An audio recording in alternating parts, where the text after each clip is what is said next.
Hello, everybody. I think I am live now. Welcome to the webinar, AI and Startups, Use Cases, Opportunities and Challenges. Here is morning, it's 7 in the morning, but I think that most of the people will be in the afternoon. So good morning, good afternoon, wherever you are. And let's start. So the first slide contains also part of the name of, or the title of my last book, Safe AI, a blueprint for CEOs to harness the benefits of AI without the unintended consequences. So that's the core of what we are going to talk about, is how the industry has been stopped in the use of AI lately because there is a fear of the unintended consequences of that technology that is not understood. So we are trying to open up the window towards doing safe, responsible, and transparent AI. That's the purpose, and how to do it will be the content of this webinar. So let's start. What are the main challenges for startups to harness the benefits from AI, ML? And I say AI, ML because in the industry, and particularly in startups, the AI that has been used is machine learning in its majority. So what are the challenges that we can find in that use of ML in startups, in the products that the startups are providing? The first and most important challenge is that it's not transparent. And 72% of executives seek to gain customer trust and confidence of by being transparent in the AI-based decisions and actions. And that's a report that came out of Accenture of more than 6,000 people that were interviewed with that question. So being not transparent is one of the main problems. Not enough data or bad data is another of the main problems for startups to use machine learning. So if they don't have enough data, they cannot train properly the ML models. And it's not necessarily easy to have access to large amounts of data because those amounts of data are basically owned by large corporations, which are directing and driving the ML development currently. But if you have bad data, within the data that you have, if it contains bias, which is normal also in the data, because the data has been generated by people and people are unconsciously biased, then we are expanding, we are automating our own flaws. And that it has happened many times. We will come up again in the course of this presentation. The third problem that we have identified is that is an undefined time to market. So the industry is scaling back in AI. We have seen that there is a lot of money poured into AI from large corporations especially, and then the results are not there because they don't know when those models are going to be good enough to be released into the market, and the industry is scaling back. And it will come up also some examples of how the industry is scaling back. I'm afraid even that we can go into another AI winter if we don't expand into other AI technologies, as we will explain here too. The fourth problem that I perceive with the use of ML only is what is called a deep fake. So deep learning algorithms have been providing better than human capabilities for vision and speed, but it also easy to hack. So you can, for instance, add a few pixels into an image and change a stop sign by a 45 speed limit sign for the autonomous vehicles with a almost, if not always, 100% accuracy. So can you imagine the problem of a car interpreting 45 signal instead of stop? That's a huge problem, and it's happening. So there's many research done in how easy it is to fake deep learning algorithms. And the last one will be fear to unintended consequences of an unproven technology. 67% of CEOs think that AI and automation will have a negative impact on stakeholders' trust. So not knowing how the algorithms work and not having a why the decision is being provided is not helping to adapt the AI technologies and the results. So that's basically for startups, the main challenges. If you go to other mid-market companies, the challenges are different, but for startups, this is the focus of our challenges. So I'm going to introduce myself a little bit here, why I'm speaking about this.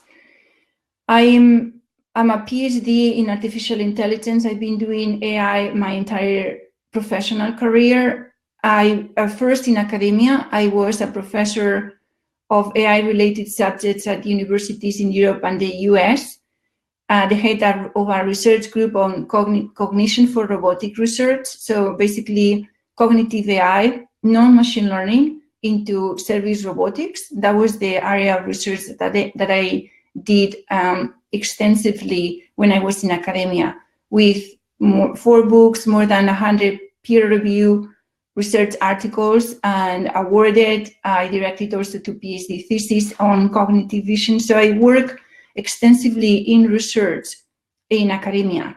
Then I founded a couple of startups in AI. One was cognitive robots. So it was the application of artificial intelligence, all aspects of artificial intelligence into robotics. And the last one that I founded was qualitative artificial intelligence. And I will explain a little bit more about the meaning of qualitative AI. The last position that I held was in Accenture as the AI global lead of cognitive computing and computer vision.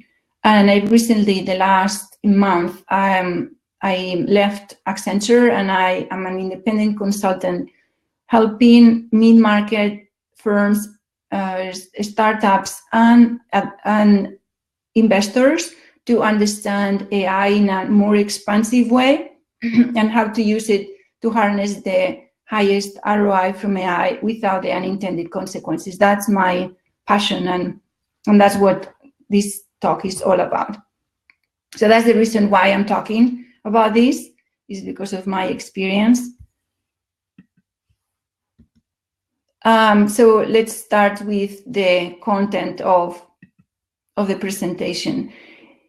Last year, a year ago exactly, it was put in practice the General Data Protection Regulation in Europe, and recently, after that, the California Data Privacy Law, that has to do with a regulation to make sure that the decisions made by an AI engine are explainable to people that are receiving the decision in the other side, or that the people can opt out completely of the data that is being captured to train algorithms. Those are basically the content of those regulations. And using machine learning to do that is extremely difficult, if not impossible. So to be compliant with those regulations, we need to expand the understanding of AI as ML to other AI technologies that I will explain today.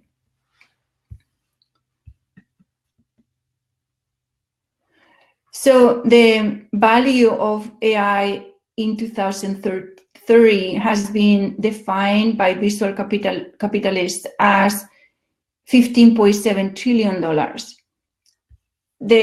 In China will be around $7 trillion, North America 3.7, so China will be almost double the amount of money to be made using AI. Europe will be 1.8, and then other parts of the world will have other amounts, but that's the value of AI in 2030. And where it will be included is, I don't think that this slide is seen really. I hope the rest are coming clearer. We just upload it to Drive and it's blurry, at least to me. So manufacturing will be the first industry where that value will go. Services will be the second, retail the third, and financial services will be the fourth. That's the distribution of the money per industries for AI. And what I will do now is explain a little bit of what natural and artificial intelligence is to understand where we are at in AI. So natural intelligence was growing linearly 500 million years ago. And we developed several parts of the brain, reptilian, middle, and neocortex, in a linear way. That's the human performance to date. The artificial intelligence has grown or has developed in this last 60 years and is exponential. So I don't know if you see my cursor as well, but the point of crossing the natural intelligence with the artificial intelligence, that point of crossing is called general AI. And we are not at that point yet. We are prior to that, around this point here. In 2016, 17, 19. So we are at this point, and that's called narrow AI. That means that we develop AI for particular applications. That's the meaning. And we have had several very big advancements in AI in those 60 years. AlphaGo, for instance, the board game Go Master was one of the biggest one. Once we arrive to general AI, superintelligence will be very fast. That's what all experts know that's the case, that's going to be the case. So my proposal is never arrive to that point of general AI and superintelligence, because that, in my point of view, is a danger road. So my proposal is to remain under the intelligence of humanity always. That's the curve that we see in green under, and use AI externally, not in our body, not as something that you include in the body, to expand a little bit exponentially our own natural intelligence. That's my proposal. So the experts have talked about singularity, which is superintelligence. That's singularity, when AI will be as intelligent or more than humans. Is it good or is not good? So we have experts that think in different ways for that. 87% of the experts that were asked about the question said that superintelligence will probably happen within the 21st century, so this century, and will have a huge impact. 10% said that will not happen in this century, and if it happens, or will never happen. And 2% said that if it happens, it will not have that big of an impact. And 1% don't know. 1% of the experts, AI experts, haven't thought about the implications of superintelligence. So they don't know. And examples of that is thinking that AI or superintelligence will be good for humanity is Ray Kurzweil, the director of engineering at Google. He said that AI will solve all our problems. But we have also heard others speaking, like Elon Musk or Stephen Hawking or Bill Gates, that we need to be careful, really careful with AI. I am of that second opinion. We need to be very careful of general and superintelligence. That's why my proposal is not to arrive there. So control the technology to not develop that and remain in narrow AI to help people, to help us, but always controlling what we do. So before I continue with AI technologies, I want to acknowledge that I'm seeing chat here, and I will not be able to read all of that if I am speaking, but I didn't say that I will talk about 45 minutes and I will leave 15 minutes at the end for questions and answers. So Rami from the organization will send me the selection of the questions that you guys can type, and I will answer those questions at the end. So just keep there asking questions. So I said that machine learning is what has been used mostly in AI, and that has caused the problems that we saw at the beginning. But machine learning is only a small part of the AI technologies that exist. So you can see here in the yellow circle where machine learning remains within the AI technologies group, and within the machine learning you can see the deep learning, which has created better than human performance for speech and vision. But there is other technologies that at this point, when we have encountered the challenges from ML and the awareness that we will not be able to solve those challenges within ML, we need to look into other AI technologies, and there are many that have been in research mode and applied slightly in the industry for as long as machine learning has been developed. I mean, 60 years, that this is not new. So qualitative modeling, I'm expert on qualitative modeling. That's my expertise within artificial intelligence. Ontologies, knowledge graphs, expert systems, case-based reasoning, inductive reasoning, common sense reasoning, decision trees, genetic algorithms, similarity. There are many other technologies that are even not included here that are also AI technologies to be used. If we only learn machine learning and we think that that's AI, we are missing in all these other tools in the toolkit that can help us to solve the problems even better than what machine learning can do. Machine learning is really good for prediction and classification, and in the case of prediction, by only looking into the mean of the data, and always based on past data. If we change something in the future, that will never be included in a machine learning. So it has their features that we need to understand to use it properly. So thinking that we have these AI technologies in our toolkit, remember this is the purple color that represents the AI technologies. So we can go and see that the purple color is here as technologies that we can use to solve problems. And then we can distinguish between capabilities and applications using those technologies. So capabilities will be what we can solve that then can be used in more than one application. Like, for instance, computer vision could be used using different AI technologies within the toolkit. Currently, deep learning is the one mostly used for computer vision, but as I said before, they have problems with deep fake, and I will show you another slide with more examples of that. But we could develop computer vision with an integration of other technologies as well.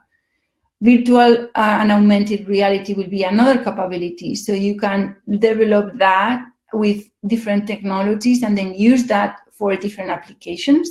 Natural language processing will be another capability.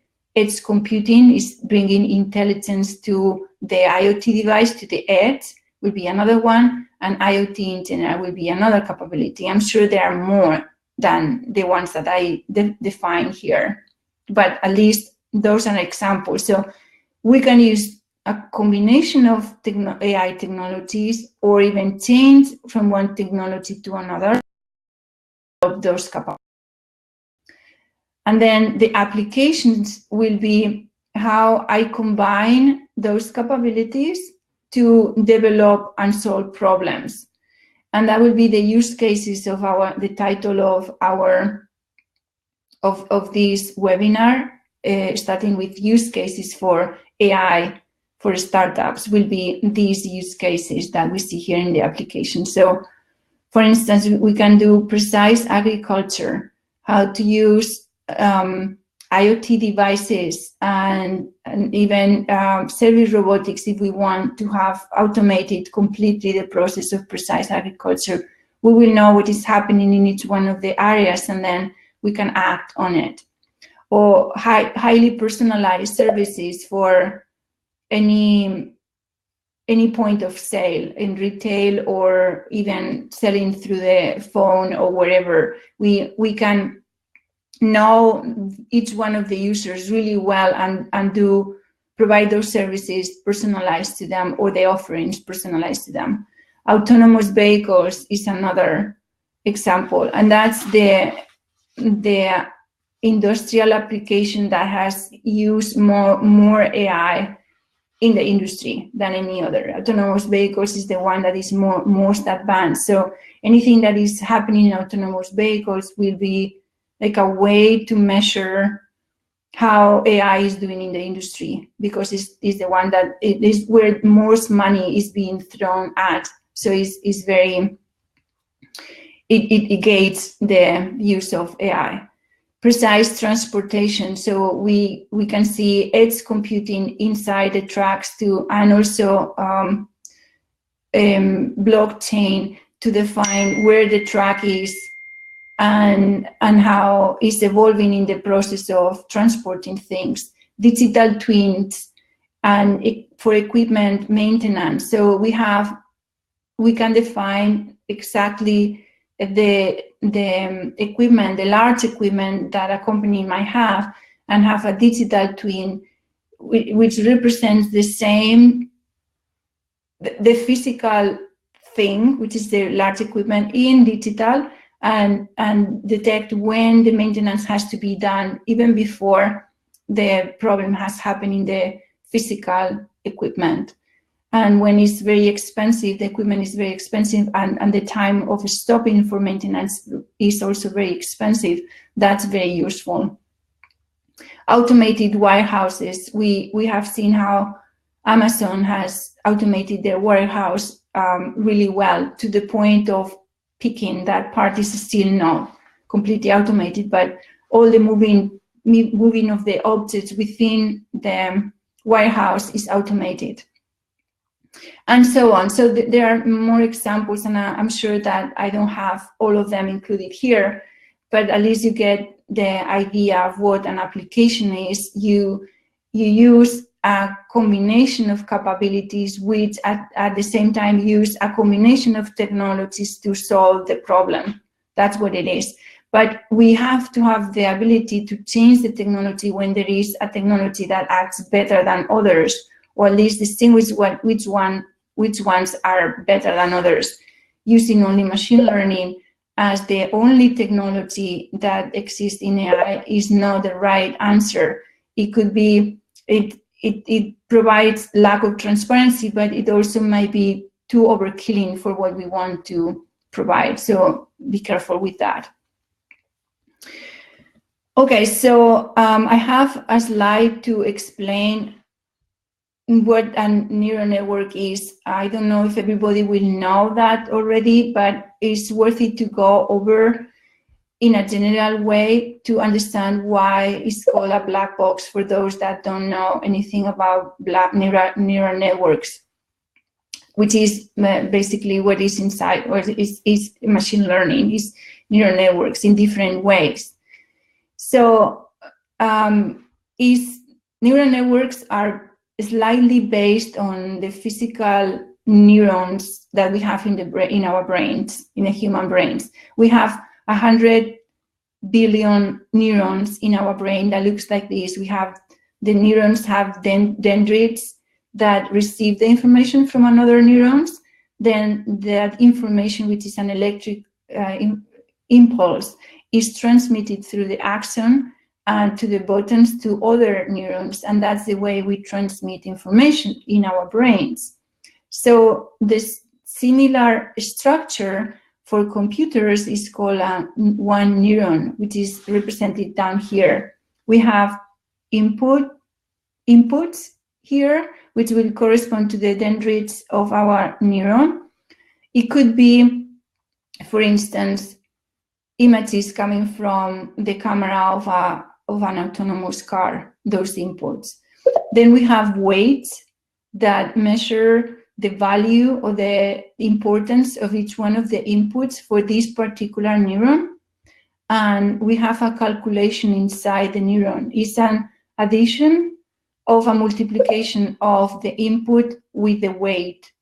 And then that addition of the multiplication is compared with a threshold. If the threshold is passed, then there is a yes output. It will be like a electrical signal that is passed through the next neuron. And if it doesn't trespass the threshold, then the answer is no. So we will not pass that electrical signal to the next neuron. That's how it works internally. And we have many neurons. So the structures could be very variable. We have a few examples here to the right of the structures of the neural networks. And you have different layers and different number of neurons per layer. The structure of that is what defines a type of neural network or another. A deep learning algorithm has many layers and many like millions of neurons per layer. That's the deep learning algorithm. So that's a very superficial explanation of what a neural network is. And in this slide, I explain how several examples of AI, ML, machine learning going wrong. So in the pictures of the left, we can see the pixels that the deep learning algorithm are focusing on to detect the boat. It's not focusing on the pixels of the boat, it's focusing on the reflection of the boat on the water in all these examples. For the horse, it focused on the description of the image, which is here at the bottom. You almost cannot see, but here's the explanation of what the image contains, and that's what the deep learning algorithm is looking at. When that description is removed, then this is what the algorithm is looking at. Also, nothing corresponding to the horse to identify the horse. In this example in the middle is a neural network that was created to identify dogs. So that was what the neural network was doing, is just identifying dogs. And when this image was introduced as input to the neural network, which is not dogs, clearly, that's what the neural network was seeing, which is at the deformation of this image into dogs.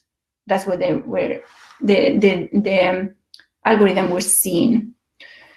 This is the example I was mentioning before. When you have stop signs and you change a few pixels of the stop signs, just removing or adding some pixels to the image, is identified. The stop sign is identified as speed limit 45 in 100% accuracy here and here in the first and last example, and 67% accuracy in the middle example. This is the picture in the bottom to the right is when the Tesla car hit the truck and killed the person inside the car. Tesla was training the algorithms with the back of the cars because the only use of the autonomous vehicle part of the Tesla car was in the highway. It shouldn't be working outside the highway, so they shouldn't have ever seen a truck crossing the car. So it was interpreted as the signs that were high in the highway, not as a truck. So it went full speed against the truck, killing the person inside. And there are many other examples of using machine learning that went wrong, like the Uber self-driving car killed a woman that was crossing a roadway, not because the truck didn't see her, but because it was considered a false positive. So it didn't pay attention to that. It's like seeing a paper crossing the road or something. So it never stopped or even slowed down. There is examples also of bots helping the beauty contest and had bias against dark-skinned women, or Facebook shutting down the bot because they said that they had invented a new language, or Twitter, the Microsoft chatbot in Twitter that was turned down because it started to have a racist language. It was learning from looking at tweets automatically using machine learning, and it very soon became a neo-Nazi bot, so it was turned off in a day, and many other examples like that. So what's the cost of wrongdoing? There is here something missing that was also when we uploaded to Drive. The first thing I want to mention is that several comments from MIT Technology Review or even other experts that said that we will bring serious risk unless CEOs approach AI as a strategic imperative. We can build these models, the machine learning models, but we don't know how they work. Machine learning algorithms are a theoretical art, not a science. Nobody understands why they work. And I like this very much. It's very old. It's from Karl Popper. And he said that prediction from observation, which is what ML does, cannot be verified. It can only be falsified. So all the tests of the autonomous cars on the streets will never verify the correctness of an algorithm. We only can arrive to have accidents and then falsify what happened, and not knowing where to go in the algorithm to fix it. We need to start from scratch because we didn't really know how it worked. So it's not the best way to solve a problem. You can never completely trust. And when the companies use AI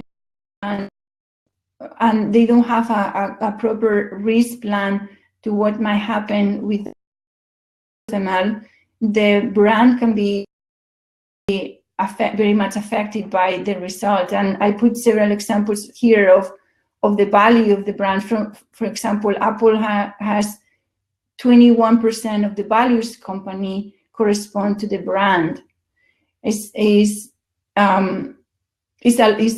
huge. If something happened, like it happened with Wells Fargo, that it was not an AI algorithm what did the problem, but they dropped 5.6% of the value of the brand with a problem that happened with the accounts a few years ago. So that creates a huge drop in the value of the company. And for instance, in banks, for money laundering and other criminal activities, it's around the money that is moved is around 270 billion in crime activities, and they have to report suspicious transactions. Currently, they are doing it manually with 90% of false positives. So that's not working clearly. The industry is scaling back on AI. We can see that in all autonomous vehicle companies, they said that by 2020 or 2021 they will have full driving cars everywhere, and now they realize that even though Google has been testing the models for over a decade now with a large amount of miles driven, they cannot demonstrate the correctness of the algorithm. So everybody's scaling downsizing in the commitment. And I said before that autonomous vehicle is the most advanced use of AI in the industry. So my worry is that everybody else is also scaling down and not trusting AI because the industry thought that AI was equivalent to ML for a long time. So we have the danger of really going into another AI winter if we don't integrate other AI technologies. 72% of more than 6,000 executives seek to gain customer trust and confidence by being transparent in AI-based decision and actions. So this is very important to have transparency. So we have been seeing from the ML users and also the ones that develop ML a huge expansion on explainable AI research. And I compare explainable AI versus transparent AI here because it's a totally different thing. Explainable AI is using machine learning algorithms. So in this example on the left is an NVIDIA end-to-end solution for autonomous vehicles. And this is a deep learning algorithm. So the input is the images of the camera of the car, as we can see here in this example, and the output will be the actions that the car is taking. So steering the wheel or braking or accelerating, those three things. And they put an overlay algorithm to identify what pixels of the image, the input, were used to take the action. So that's an overlay algorithm, and the pixels that were identified as the most used were the green ones. So which correspond to what for us humans will be the most important aspects of the on the road for our manual driving, which is very cool. This way to say, oh, the algorithm is looking at the same things we will be looking. That's good, but it doesn't explain why for each one of the objects that the car is looking at, the car is making that decision. It's only an explanation of the pixels that are most relevant for the task. So that's explainable AI. Transparent AI is something else. Transparent AI will give us the why this decision was made, what was in the back that allowed that decision to be made. That's real transparency. And what I included here, and this is really important because it explains how to do it also, is a pillar of intelligence. So in human intelligence, as well as in artificial intelligence, those are the layers of intelligence. First of all, we have perception, which is understanding what we are seeing. Sensory integration, when we have different sensors to perceive, and we do, humans do, and also the cars, for instance. Then we have reasoning, which is inferring the most amount of information out of the things that we perceive. And then once we understand the world, which is through these three first layers, and we repeat things, it is something that is repeated, then we learn something by memory or by muscle memory. When we drive now, we don't think all the time. We know how to do it because we have muscle memory, some actions. Then there is decision-making, wisdom, and consciousness as the higher levels of intelligence. And we will remain in the first four because we haven't even solved them yet. Decision-making, yes, it's included as well. The technologies that are associated to the first three layers is known as knowledge representation and reasoning. The technology that is associated to learning is machine learning. We know that, but we don't know the other ones that are under. So what happens is that from the sensors, all the information basically is dropped into the learning layer, skipping the three first layers of intelligence and providing all these challenges that we have seen at the beginning. So in knowledge representation and reasoning, there are several technologies, AI technologies that we can apply, like qualitative modeling, ontologies, graph databases. So the way to do real transparent AI is by integrating technologies, which I call holistic AI, is the integration of knowledge representation and reasoning and machine learning. And that will be the way to provide transparency and solve the rest of the challenges that we have seen in the first slide today. So the content of the book, Safe AI, contains solutions. It contains the explanation of what AI is and what the problems are and why we need to pay attention to other AI technologies, as I explained, but it also contains the solution. So the solution for responsible AI framework or for Safe AI has 4 parts. Transparency is the first one, which also in the case of startups will be the main subject, is to bring transparency to the AI products, so the products that contain AI. People and AI will be the second, brand and AI will be the third, and for mid-market companies, create the AI and the AI strategy will be the fourth one.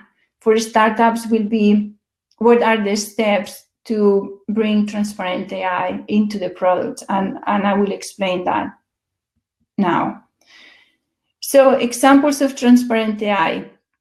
Those are examples that I personally developed. So it's with the technologies, not only the theories, like developing the thing.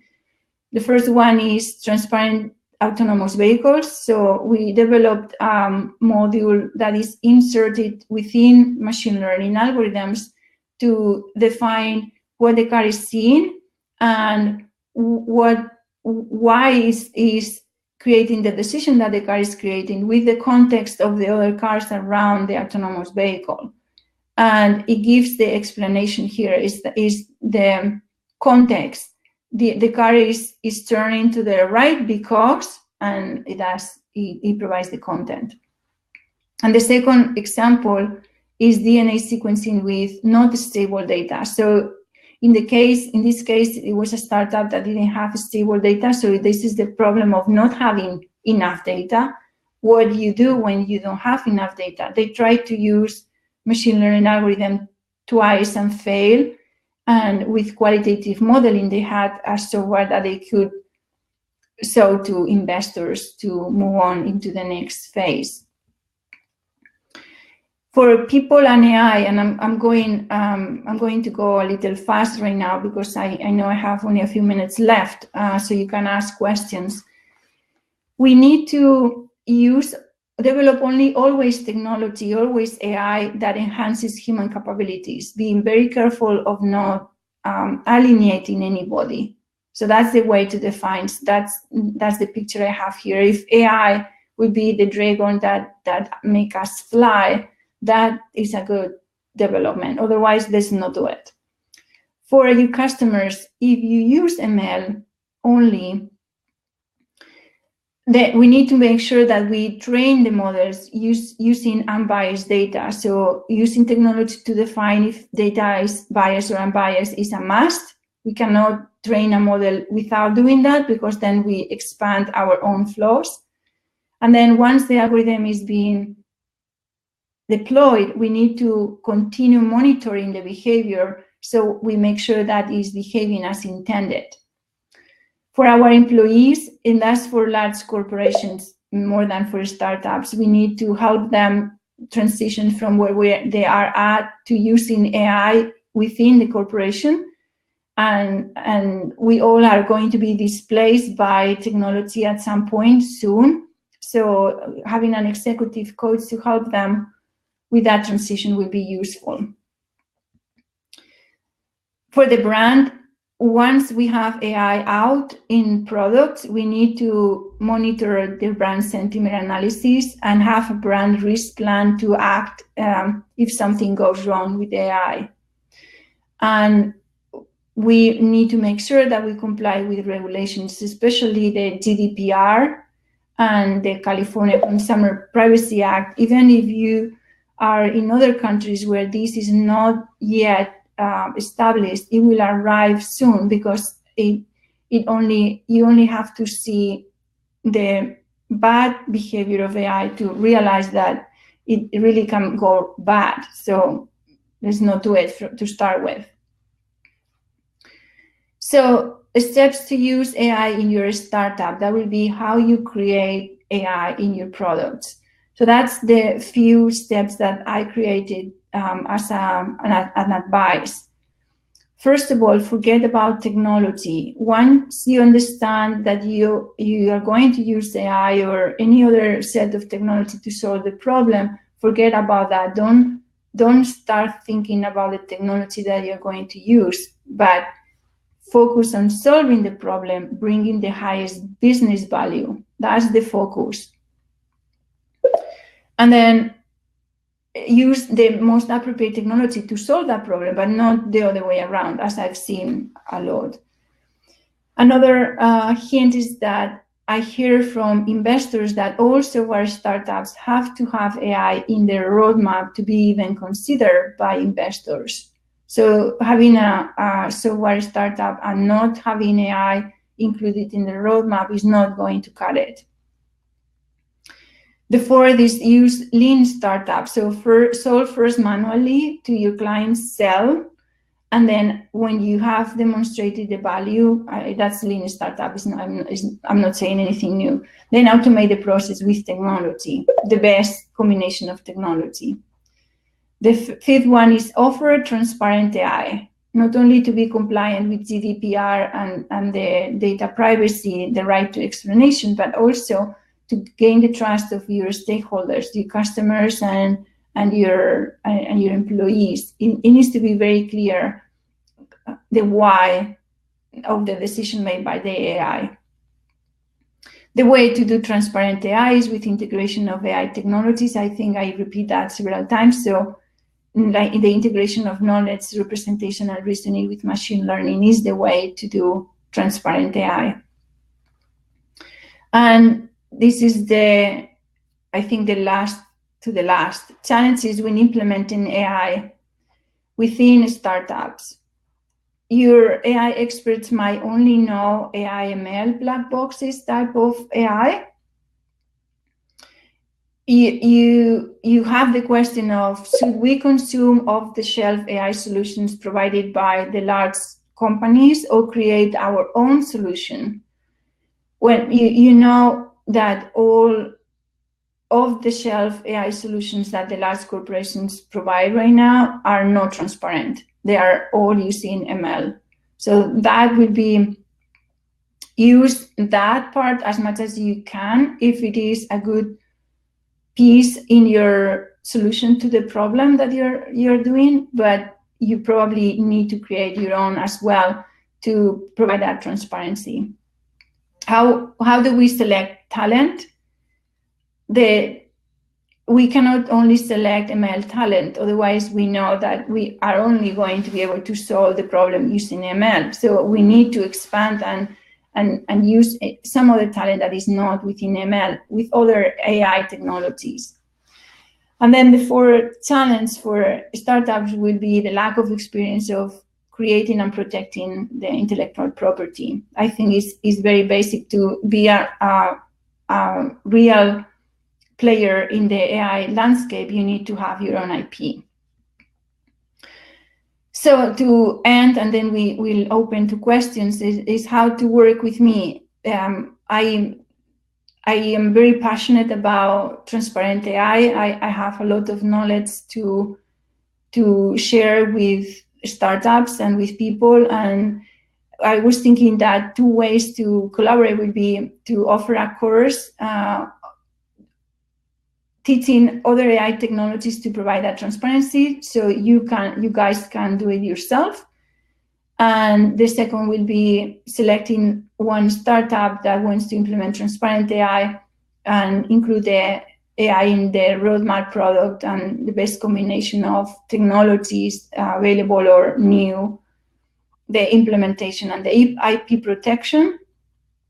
And I think we have a poll here. You can select if you are interested in the first one or in the second one, and then we'll have we know what to do with that if there is interest.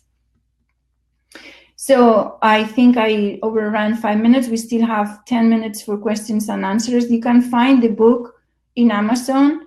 That's my email, and the book is not for startups, but there is a lot of content that can be useful for startups as well.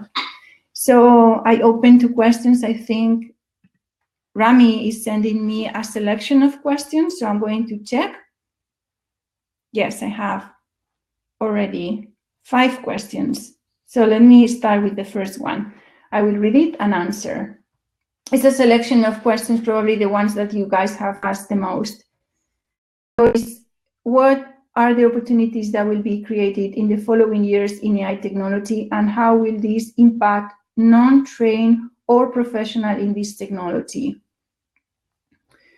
Well, I think the main opportunity for AI, that's my personal opinion, of course, is in bringing transparency. So in the combination of those AI technologies and providing very simple solutions that include AI, but transparent AI, will be very useful. And that's technology-wise. But again, the focus shouldn't be in technology, it should be in solving a problem with business value. So whatever problem with business value that you guys are providing, if it includes AI in a very simple way, but it's transparent, that will be a win. That's my opinion. And it can be any example.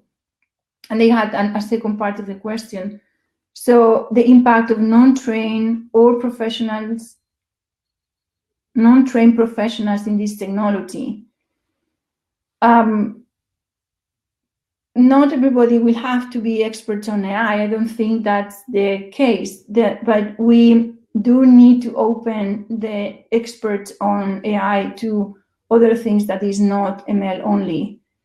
And also considering that learning some ML course online doesn't necessarily make you an expert on AI. So AI is a very broad topic. We need to be very careful of understanding that AI ML is only one part, and those courses are a very small part of it too. So be careful with when you hire somebody with that expertise, or when you yourself are expert on that area, knowing that there is much more to know. And if we don't know other technologies, then we only can solve the problems with the skills that we have. So we don't have a complete vision of what will be the best solution for that problem. So be careful with that. Question 2, how can I get investors to trust my proprietary ML or AI algorithms? This is a very good one. So not only investors, I would say also clients. How do your clients are going to trust your proprietary ML or AI algorithm? There's 2 ways. ML and AI is not equal, so ML algorithms I will understand. You need to demonstrate several things: that you use unbiased data to train the models, and that you have monitored your models after being trained and after arriving to the accuracy that you want, and they behave as intended. And that doesn't mean that the accuracy is that level and you only give that number as the way to trust it. That's not going to cut it. It needs to be solving the problem at hand that you are solving in a trustworthy way. So what are the measurements around the problem you are solving? Are you increasing the sales? So how much do you increase the sales? So those type of things, those measurements that are associated to the business that you are solving or the problem that you're solving, not only the ML, but having the way to monitor those ML algorithms is a must. And the best will be to include transparency, which is integration of technologies that also speed up the process of the training of the algorithms up to 80% of that time, and creates that transparency and solve all the problems that we mentioned at the beginning. And then there is trustworthy with transparency. So that would be my suggestion. Question number 3. You have presented several general ideas that fall under the AI ML umbrella. What practical advice can you give to these startups about each of these capabilities applications? I don't understand what practical advice will mean here. I think I will repeat the answer that I said before. So to have trust in ML, you have to do 3 things. One is train the models with unbiased data and be able to demonstrate how you do it. Second, monitor your ML algorithms to ensure all the time that it behaves as intended based on business value. And third, try to include transparency at the beginning before you train the models to really be completely transparent in the result of your decisions. Question number 4. We have still 4 minutes left, so I'm going good with time. What are the criteria we should consider before deciding whether we use ML algorithms versus deep learning, machine learning versus deep learning algorithms in developing projects? So the deep learning algorithms have been demonstrated to provide better than human accuracy for speed and vision, which is object detection. So for those 2 aspects, I would consider deep learning. Only if you have large amounts of data to train those models. And again, you use a way to define that you are using unbiased data to train the models. So deep learning only if you, for those 2 particular applications, and if you have access to large amounts of data, millions and millions of data points.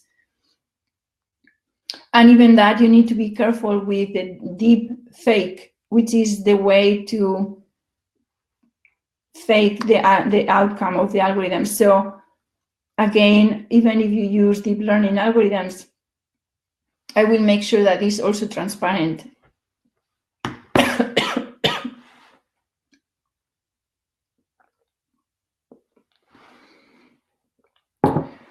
Question number 5. How much data is needed to train a model in machine learning?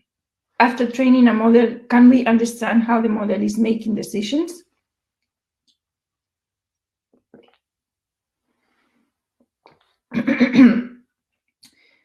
Sorry. I had cough before, so I'm happy that I could go through all the presentation without coughing.